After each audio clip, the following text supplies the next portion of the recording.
Welcome to my channel Phi Concepts CHM. This is the third part of the Logic Family series where we will study about open collector gates. Open collector gate. In order to overcome the limitations created by the totem pole output circuit, some gates are manufactured with the output collector left open. Instead of totem pole output, some TTL devices have open collector gates. There is only a lower transistor of the totem pole pair that is shown in this circuit diagram.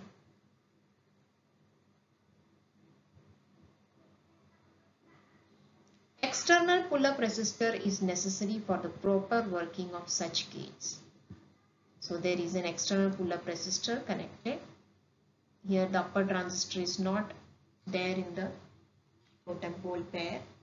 Only the lower transistor is there, and for the proper working of the gate an external pull-up resistor is connected.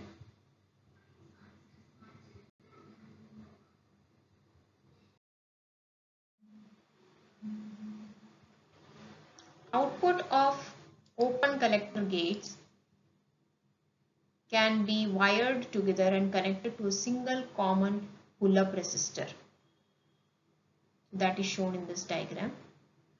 The advantage is that we can combine outputs of number of devices. Disadvantage is the low switching speed, as the product of pull-up resistance of few kilo ohms and the stray capacitance.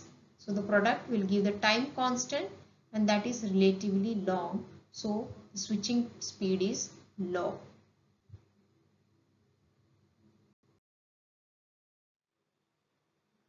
Pull-up resistor with the open collector gate is called as passive pull-up, because the supply voltage pulls the output voltage up to a high level when all the transistors are cut off.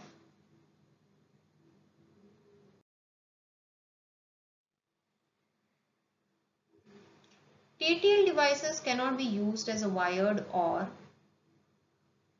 when the outputs of two TTL devices are connected, as shown in this diagram. This is the first device and this is the second device.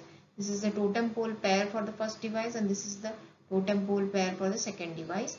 So when the outputs of two TTL devices are connected, so the output of both are connected this way, and if the output of the second device is low, then what will happen is that T4 is saturated.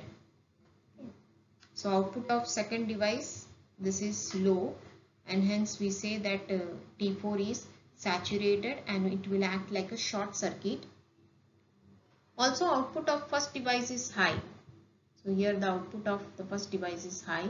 Then T1 will act as an emitter follower that tries to pull the output to the high voltage. So this will be acting like a short circuit, this path. Now T1 and T4 are both conducting heavily. So this is the transistor T1 and transistor T4. They will conduct heavily. Then only 130 ohms resistor remains between the supply voltage and ground. So this path is acting like a short circuit and there is only 130 ohms, a very low resistor in the path between the supply voltage and ground, which results in excessive current that destroys one of the TTL devices. So this has led to the tri-state devices, which we will learn in the next video.